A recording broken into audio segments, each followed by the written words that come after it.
All right, here's one Dave bought with him. This is a 5,000 BTU Westinghouse Mobileaire.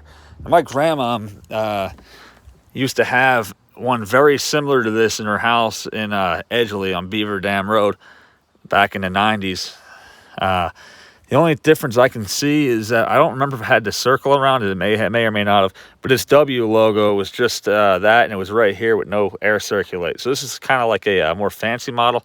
The only thing cosmetically wrong with it is this little adjuster. But if I didn't point that out, you probably wouldn't even have noticed. It does have the, I don't want to mess with it because I don't know what kind of condition it's in. But it does have the fancy side panels. Anyway, without further ado, try. Usually on these, a fan's loud on high, but not too bad on low. Fired right up. And this does, I believe this one's going to have the flat, the Bendix flat compressor. Yep, I took a peek inside. The flat top? Pretty sure, yeah. Okay. Okay, yep. Low's not bad. That's how hers sounded too. Okay, yeah. Little paddle. Compressor's going to be right here. No rust on it. The louvers are a little bit bent, but that's okay. Yeah, the compressor is only like, the compressor stops right here, so it only goes about a little over halfway up. Oh, we're not. Okay, it's one like a cold spot. You can't go all the way around. All right. You know what we'll do? Oh, hold it in place.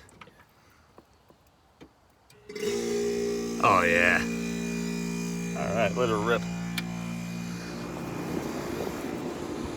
See how long it takes to build head pressure. We're getting cool. We're getting cold.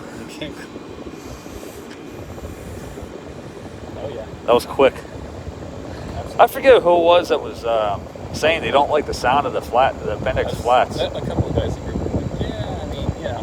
How the hell can you not like the sound of that? That's awesome. I love it. I agree. Oh, listen, I could fall asleep to that right now. Great little compressors.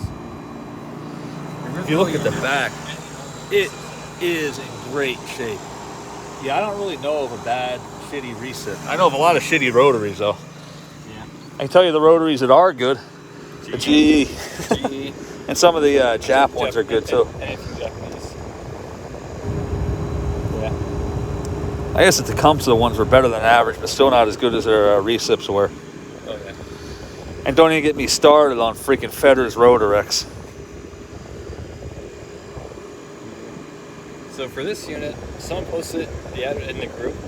I waited a couple days just in case any of the local guys wanted to pick it up. But it was only $10, and the guy said he was gonna scrap it. Mike. So I'm only messing with you, buddy. I know you weren't even in the country at the time. I had to ask though. Mike. So yeah, like I said, I waited a couple days and no one really jumped on. I'm like, all right, decided screw it, why not? Picked up on a Wednesday before work and yeah, here it is. Mike. It's, all right, I'm done now. Add to the horde. You'll be seeing more of the horde in a couple weeks. We some updates on it. Oh yeah, for sure. It's definitely pretty cool now. Oh yeah, this thing will lice a room out, no problem at all. It's a little noisy and high. It is. That's the chassis design. No, honestly, for the chassis design, it's pretty narrow, pretty compact. That's usually that usually points to a loud unit, and a blade. A blade usually equates to a loud unit too. But honestly, on low, it's not that bad. And you're hearing a lot of resonance from the car too. If you had this outside laying on the ground or installed in the window, half the noise would be out. So it's still a little noisy on high though. It's not too bad. I've heard worse. The later ones are a lot louder. Yeah. They had rotary compressors in them, which is a sign of cost-cutting measures, with the exception of GE, because you know why? GE actually made their own. And GE doesn't screw around. They know what they're doing.